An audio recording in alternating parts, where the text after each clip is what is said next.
Sí, ya. Buenos días a todos, chicos. Vamos a continuar con la segunda clase de las jornadas de endocrinología. Hoy día vamos a hablar un poco sobre lo que es la insulina, el glucagón, la diabetes mellitus, y vamos a hacer un pequeño repaso por las hormonas del crecimiento y vamos a ver un poco de las hormonas neurohipofisiarias, ¿ok? Como bien dijimos ayer, el hipotálamo se encargaba de controlar la hipófisis y esta hipófisis se dividía en adeno y neurohipófisis. En la adenohipófisis, ¿alguien se acuerda qué hormonas se sintetizaban? En la adeno.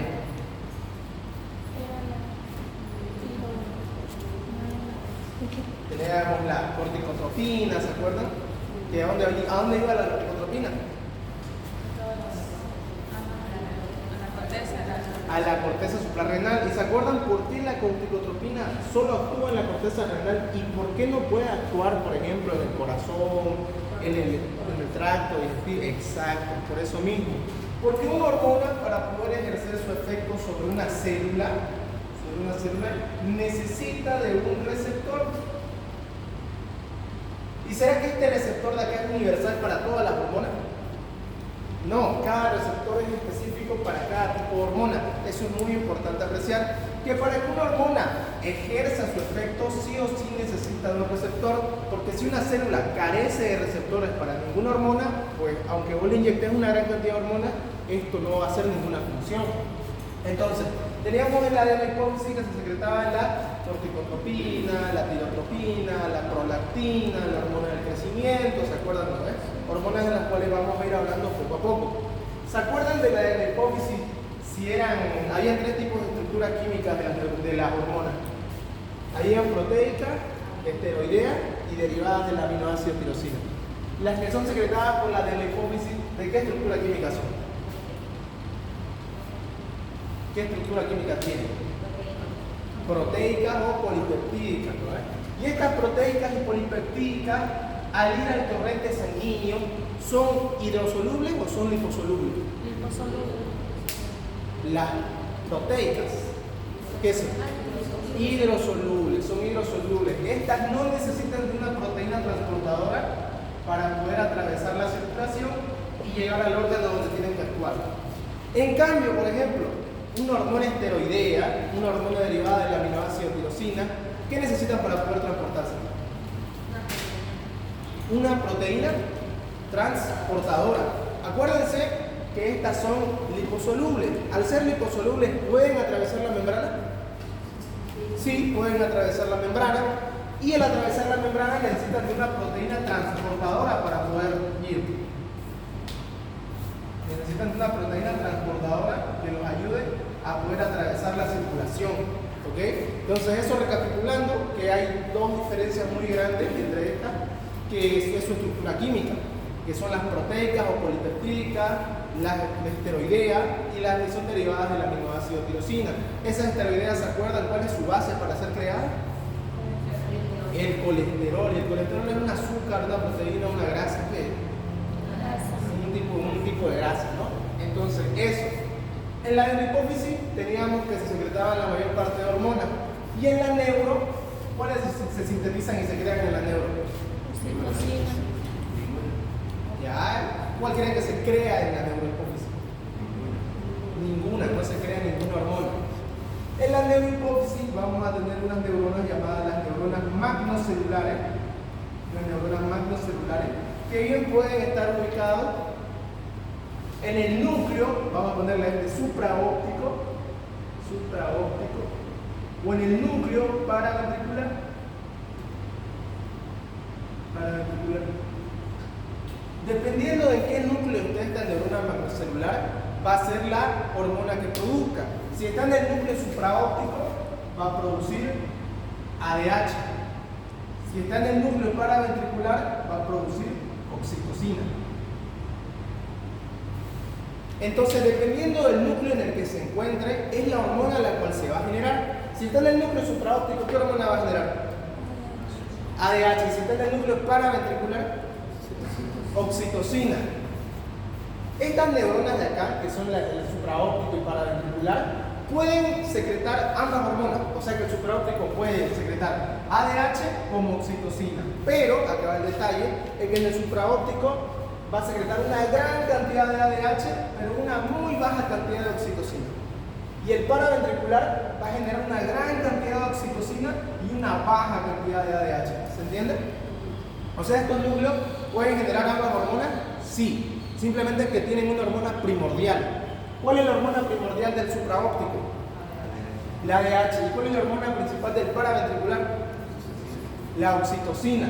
Y estas hormonas, a través de los axones de estas células macrocelulares, a través de sus axones, llegan a la neurohipófisis y extienden sus axones y sus ramificaciones.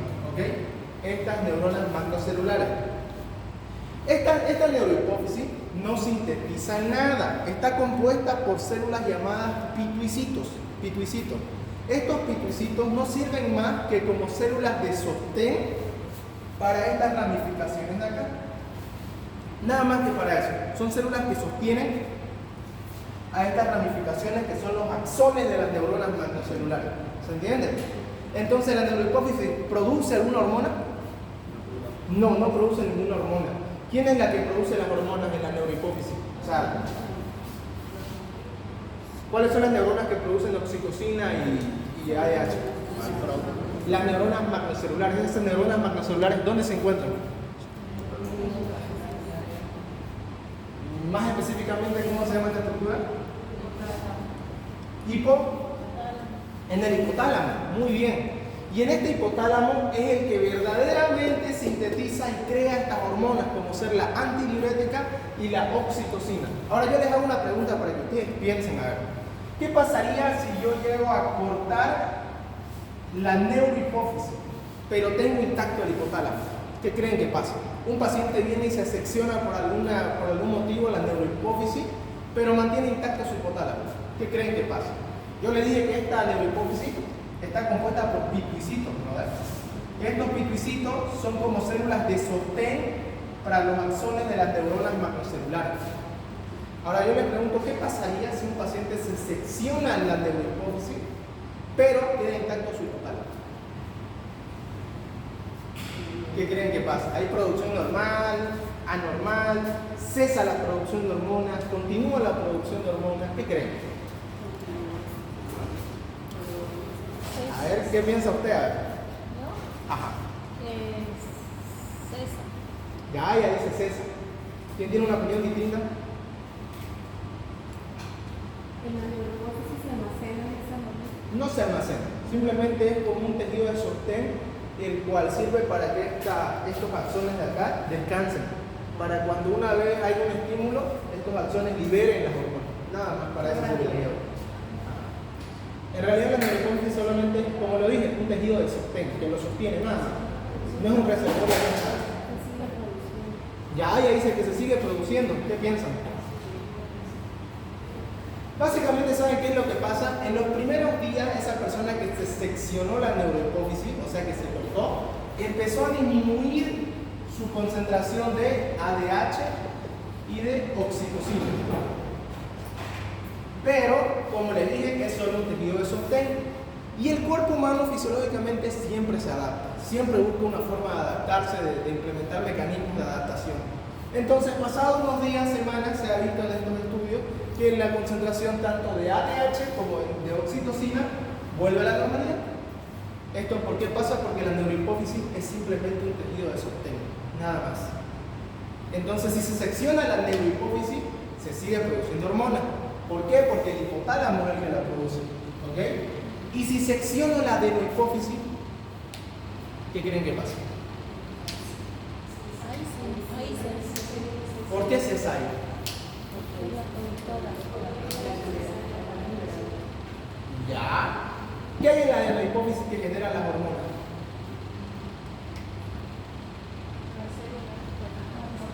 Eso. ¿Cuáles son? Corticótropa, tirótropa, somatótropa. Estas células de acá, corticótropa, tirótropa, somatótropa, ¿qué hacen estas células de acá que se encuentran en el adeno? Estas células de acá obedecen a las liberinas. ¿Cuáles son las liberinas? Son las que Son las hormonas liberadoras de lo que se diga. Hay hormona liberadora de la hormona del crecimiento, hormona liberadora de la tirotropina, hormona inhibidora de esto, etc. ¿Y esas liberinas dónde se crean?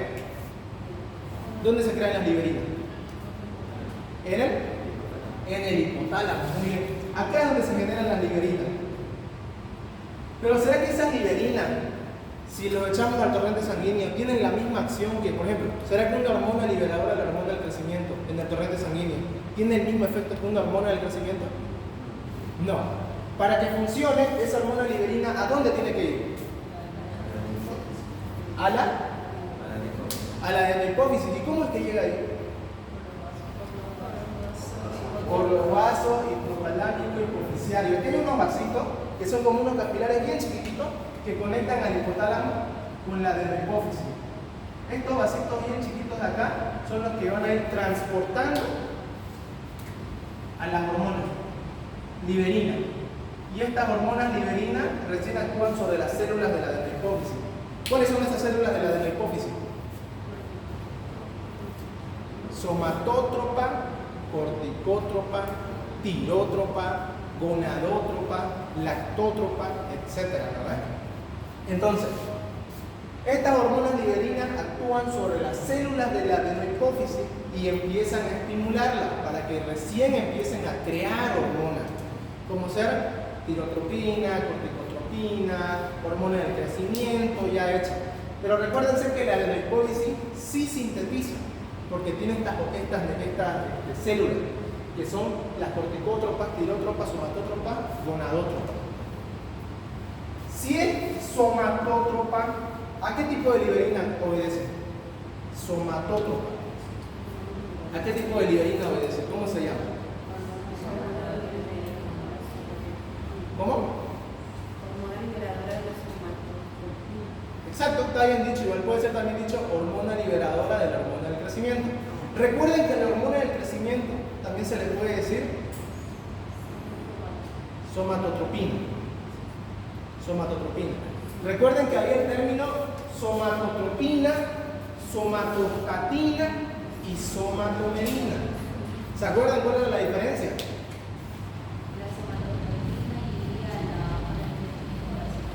Sí, la somatotropina es la misma hormona del crecimiento, es como su segundo nombre, somatotropina, es como decir hormona del crecimiento.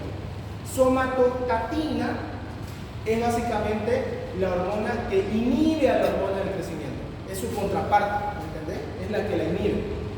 Y a la somatostatina también se le dice algo más. O sea, aparte de ser la contraparte de la hormona del crecimiento, tiene otra función más. Eso. La somatostatina también regula a la insulina y al glucagón. Ya vamos viéndolo también eso. A la insulina y al glucagón también regula. ¿Y la somatomedina? ¿Qué era la somatomedina?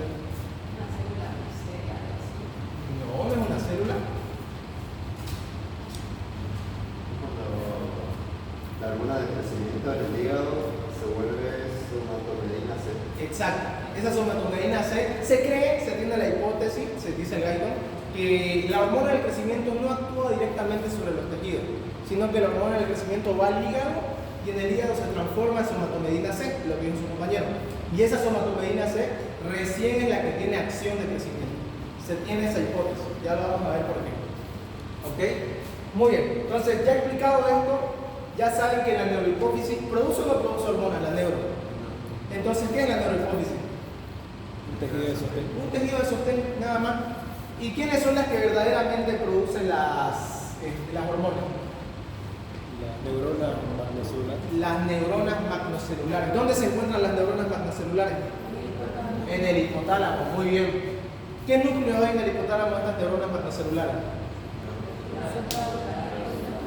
El supraóptico y el paraventricular. ¿Cuál es el que produce principalmente ADH? Supraóptico. ¿Y cuál es el que principalmente produce oxitocina? Paraventricular, muy bien. Ahora vamos a hablar de las funciones de esta famosa ADH y de esta famosa oxitocina. ¿Alguien sabe para qué sirve la hormona antidiurética? Para eliminar la retención de líquido. Dice, mira su nombre, antidiurética. Diurética. Para evitar la diuresis. Exacto, para evitar la diuresis. Y si esta hormona evita la diuresis, cuando tenemos hormonas diuréticas, ¿producimos más orina o menos orina? Menos orina. ¿Por qué menos orina? Porque impide la diuresis, o sea, impide la formación de la orina. ¿Entendido? Entonces, esta hormona antidiurética, acá tenemos, fíjense, el túbulo contorneado proximal, tenemos el asa de Henle,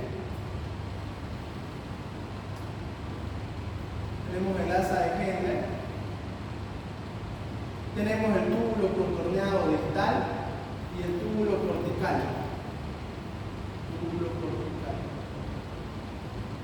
Acá tenemos la cápsula de Bowman. Y aquí dentro tenemos el glomérulo. ¿De qué órgano hablo cuando estoy haciendo estos tubulitos? ¿De qué órgano hablo? Del riñón. Muy bien. ¿Alguien sabe de qué se encarga el riñón? De filtrar la sangre. Básicamente, pónganselo así, que el riñón barre toda la cuchuquera de la sangre, filtra toda la suciedad de la sangre. ¿Entendido? Entonces, cuando viene la sangre acá a depurarse, se filtra. Es un filtro básicamente el riñón. Entonces empieza a filtrarse. Muy bien. Y empieza a fluir el líquido acá. Y se va formando la orina.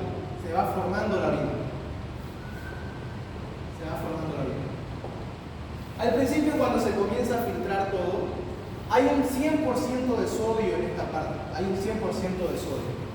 ¿Será que es correcto perder todo este 100% de sodio en la orina? ¿Por qué no es correcto perder el 100% de sodio? Porque como el sodio arrastra agua, disminuiría la bulimia. Exacto, ¿no? Disminuiría la bulimia, empezaríamos a perder líquidos a patada. ¿Y eso afectaría la presión arterial? Terriblemente. Cuando disminuye la bulimia, ¿qué pasa con la presión arterial? Disminuye igual. Y si no hay presión arterial, no hay fuerza que lleve la sangre a todos los tejidos. Y chaulín, ¿no? Entonces, a lo largo de estos túbulos, sé que no han avanzado renal, pero a lo largo de estos túbulos de acá, ¿qué es lo que pasa? Se reabsorbe el agua. ¿Qué significa reabsorber? ¿Qué significa cuando digo en los túbulos se reabsorbe el agua? ¿A dónde vuelve? A los vasos. Vuelve a circulación sanguínea, que es el líquido. Y seguido que se reabsorbe el sodio, ¿qué significa?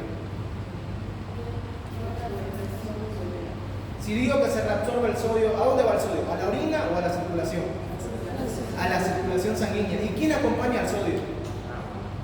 ¿Quién? Agua. Entonces, si reabsorbemos sodio, ¿qué recuperamos? Agua. Eso. A lo largo de estos túbulos, lo vamos a entrar en especificidad, a lo largo de estos túbulos se reabsorbe casi el 100% del sodio. Casi el 100%. Apenas se excreta un 1 a 2% de todo el sodio que se filtra. ¿Ok? Entonces, nuestras pérdidas de sodio son casi mínimas. ¿Ok?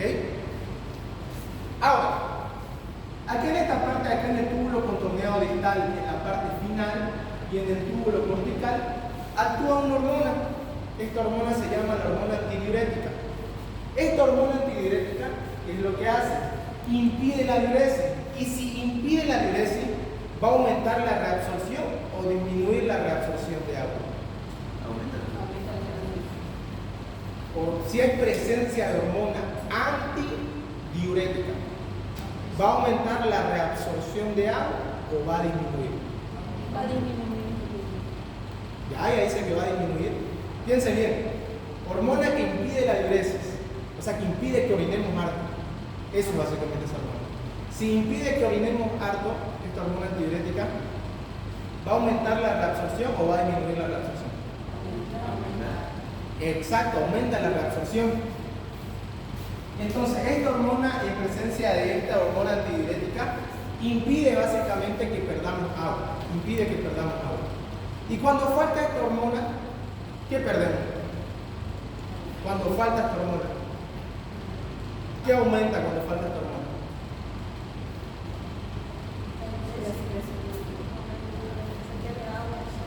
Exacto, se pierde agua y sodio. Entonces, ¿qué aumenta? La la diuresis empieza a aumentar. Cuando no hay esta hormona antidiurética, cuando no existe esta hormona antidiurética, empezamos a perder mucha agua. Empezamos a perder. No sé si han escuchado el término de diabetes insípida. ¿Alguien ha escuchado eso? ¿Esta diabetes insípida se debe a fallos con la glucosa? ¿Por qué se le dice diabetes insípida? Exacto, por la hormona ADH. Esta diabetes insípida básicamente se caracteriza porque no hay problemas con la glucosa, simplemente que el paciente orina mucho, pierde mucho líquido. Y el orinar mucho es propio de ¿qué? De los diabéticos. Es por eso que se le denominó diabetes insípida. Pero en esta diabetes es lo que pasa. No hay hormona antidiurética. Y si no hay hormona antidiurética, ¿qué es lo primero que pasa con ese paciente?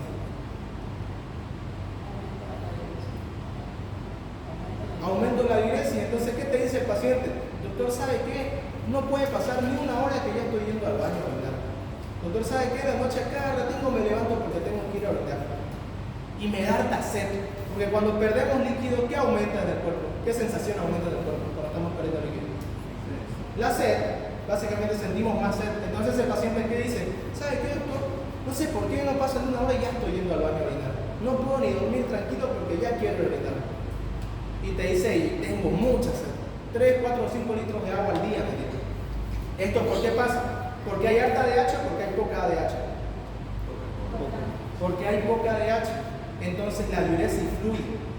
¿Se entiende?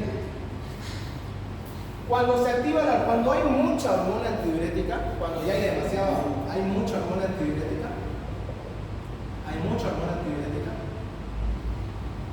cuando hay mucha hormona antidiurética, ¿hace que haya más orina o menos orina? Menos orina. Entonces, ¿qué reabsorbe? No reabsorbe el sodio. Agua, el agua pura, no reabsorbe el sodio. El agua pura. ¿Saben cómo lo hace? La hormona antidiurética abre como unos pequeños poritos en este túbulo, como unos pequeños espacios. Por estos espacios empieza a fluctuar el agua. ¿Saben cómo se le llama a estos espacios? Aquaporina. Perfecto, aquaporina. Entonces la hormona antidiurética empieza a abrir aquaporina y por acá el agua empieza a fluctuar y empieza a volver a la circulación sanguínea.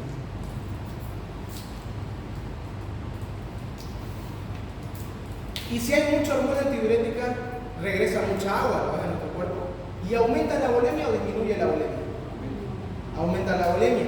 Y si aumenta la volemia, ¿qué pasa con la presión arterial? Se eleva. Entonces la hormona antidiurética favorece una presión arterial alta o baja.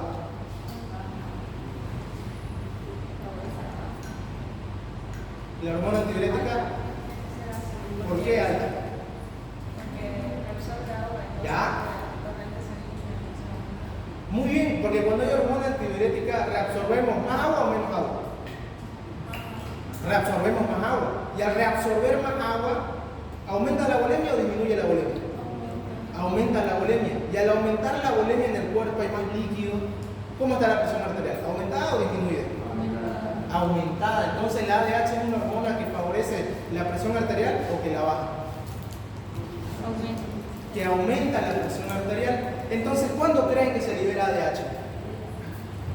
¿Cuándo creen que una persona libera ADH? Exacto, cuando hay una presión arterial baja. Cuando la persona empieza a perder la presión arterial, empieza a descender, se activa la ADH rápidamente para no seguir perdiendo líquido. Porque si seguimos perdiendo líquidos por medio de la orina, ¿va a ir subiendo la presión o va a ir bajando? Si seguimos perdiendo líquido, va a ir bajando. Y la hormona antidiurética evita esa pérdida de agua. Y al evitar esa pérdida de agua, hace que la presión arterial suba o baje. Al evitar que perdamos el agua, hace que la presión arterial suba. Eso es lo que hace la hormona antidiurética. Y tienen que aprenderlo muy bien esto, porque lo van a ver en muchos lugares esta hormona antidiurética. Y trabaja en conjunto con otras hormonas. ¿Como cuál? ¿Quién creen que es otra de sus compañeras que trabaja en la manita? Vasopresina es lo mismo que hormona antidiurética, ya vamos a decir por qué. Aldosterona, muy bien. ¿La aldosterona qué hace? A expensas de potasio. Entonces, cuando hay mucha aldosterona, ¿qué empieza a subir en el cuerpo humano? ¿Qué electrolitos? Subir. El sodio empieza a subir. Entonces, ¿aumenta la bulimia o disminuye? Aumenta la bulimia. Y al aumentar la bulimia, ¿qué pasa con la presión arterial? Aumenta también. Entonces, la antidiurética y la aldosterona, ambas suben la presión arterial. Ambas suben la presión arterial, trabajan en conjunto. Pero ¿saben cuál es el problema de la aldosterona, que es más dañina? ¿Por qué la aldosterona es más dañina que la antidiurética?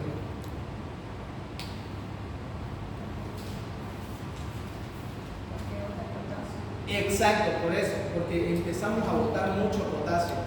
Y si hay mucha aldosterona, ¿va a haber harto potasio o poco potasio? Poco potasio. Y cuando hay poco potasio en el cuerpo, ¿qué es lo que pasa? ¿Qué es lo que pasa cuando hay poco potasio? Ya, calambres, muy bien. A nivel cardíaco es lo principal. ¿Qué es lo que pasa? Muy bien. ¿Por qué? El potasio es un electrolito que hace que haya mayor contracción o menor contracción. Menor. El potasio hace básicamente que el corazón se relaje, que el corazón se duerma, básicamente si quieren ponerlo así. Eso hace el potasio. Cuando hay poco potasio, ¿va a descansar más o descansar menos? Va a descansar menos, exacto. Y si descansa menos ese corazón porque no hay potasio, ¿qué pasa con ese corazón?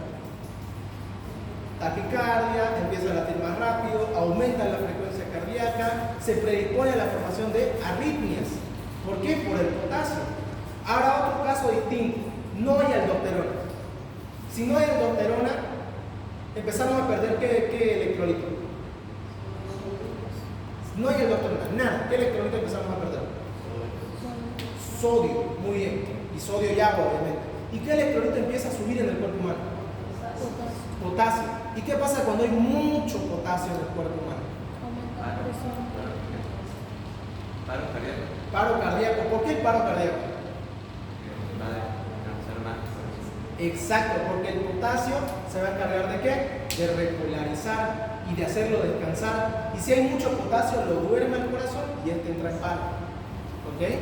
Entonces tienen que entender que cada electrolito es muy importante. Cuando ustedes tengan un paciente, el control de los electrolitos es lo más importante. Saber cuánto está su potasio, su cloro, su sodio. ¿Y esto por qué? Porque cada ion causa un efecto. Si hay mucho sodio, hay mucha contracción. Si hay mucho calcio, lo mismo.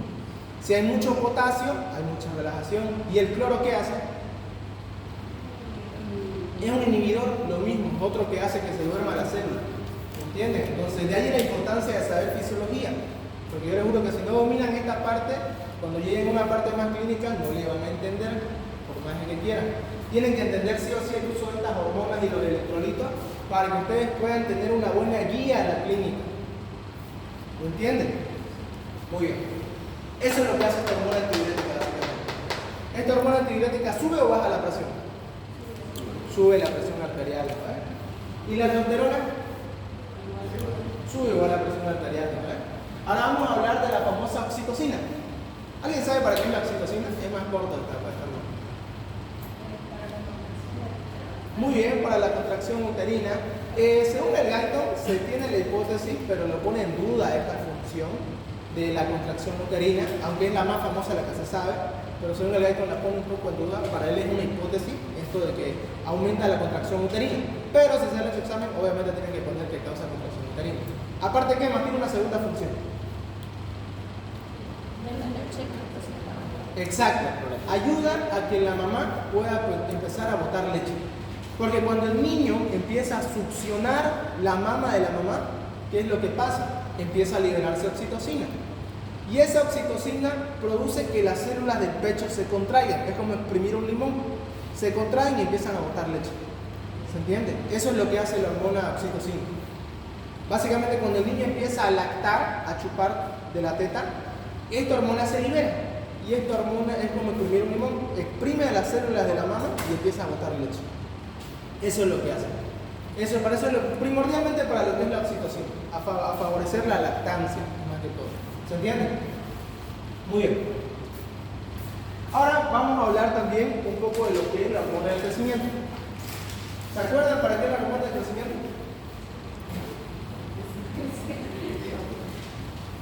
¿Qué se le viene a la mente cuando digo hormona del crecimiento? Crecer, básicamente crecimiento. ¿Qué más piensan que hace la hormona del crecimiento? Preparar la célula. Exacto. ¿Será que un niño de 6 años genera la misma hormona del crecimiento que un adulto de 40? No. En el niño hay mucha más hormona del crecimiento. Y en ese adulto de 40 ya no hay nada de hormona del crecimiento. ¿O hay algo? Poquito, no. Poco, básicamente. Nunca cesa la producción de hormona del crecimiento. Siempre tenemos cierta cantidad. ¿Por qué? Porque esa hormona del crecimiento se encarga de que se regeneren nuestros tejidos y empezar a que se proliferen. No solamente que crezcan de tamaño, como los huesos, digamos. También se encargan de mantener a los tejidos esta hormona del crecimiento. Entonces, esta hormona del crecimiento, aunque no lo crea, es muy utilizada en el mundo deportivo. Y ahora les voy a explicar el por qué. ¿Será porque el atleta quiere crecer de tamaño? ¿Por eso usa hormona del crecimiento? ¿Será que por eso? Porque he visto muchos atletas que empiezan a implementar hormonas de crecimiento como suplemento. ¿Será que es por eso?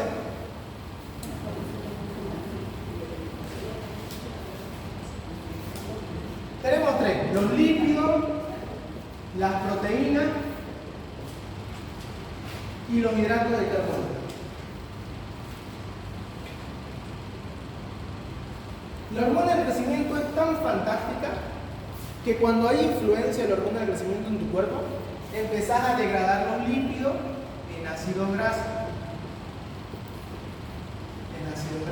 Entonces, al degradar los lípidos en ácido graso y esto ser usado como fuente energética de la célula, ¿estamos perdiendo o ganando grasa?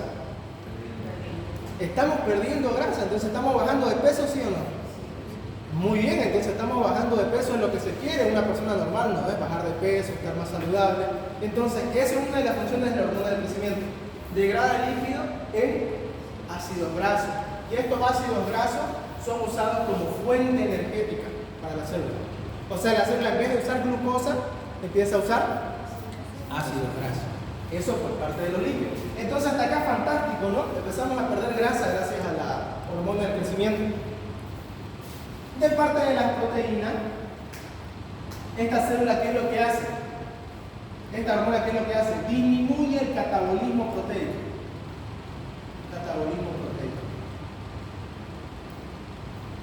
Si disminuye el catabolismo proteico, ¿vamos a perder más proteína o ganar más proteína? ¿Qué piensan? Ganar más proteína, porque estamos impidiendo su destrucción. Aparte de eso, hace que los aminoácidos que están en el torrente sanguíneo, que estos aminoácidos, empiecen a entrar dentro de la célula. ¿Para qué? Porque estos aminoácidos dentro de la célula producen nuevas proteínas. Entonces, ¿qué hace la hormona del crecimiento? Que los aminoácidos entren a la célula. Y al entrar a la célula, comienzan a generar nuevas proteínas. Porque el aminoácido, junto con otro aminoácido y otros cientos de aminoácidos, ¿qué forman? Proteínas de gran tamaño. Entonces, si entran muchos aminoácidos a la célula, ¿qué se va a generar dentro de esta? ¿Qué se va a generar dentro de esta? Proteína, más proteína. Entonces, ¿es una hormona anabólica o catabólica? Anabólica, full anabolizante. Entonces, estos aminoácidos que entran a la célula generan nuevas proteínas. Y esto aumenta la masa muscular. Y también aumenta la tonificación. Entonces, fíjense qué tan maravillosa es la hormona del crecimiento, que empezamos a perder grasa, empezamos a enflaquecer y empezamos a formar nuevas proteínas y empezar en la ganancia de masa muscular. Un ejemplo. Ahora, por parte de los hidratos de carbono, esta hormona de acá, ¿qué es lo que hacen los hidratos de carbono? Esta hormona de acá lo que hace es impedir el uso de glucosa.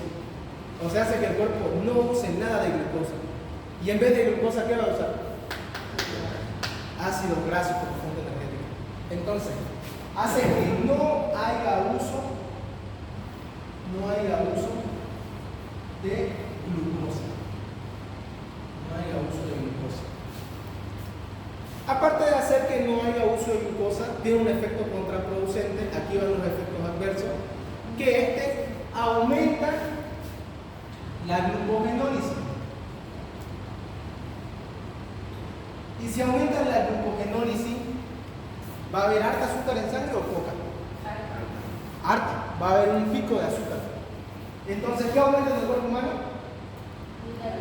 La glicemia. Y cuando aumenta la glicemia, ¿quién lo acompaña a subir? Exacto, la insulina. Siempre cuando se sube el azúcar, sube insulina. Entonces va a haber hiperinsulinemia.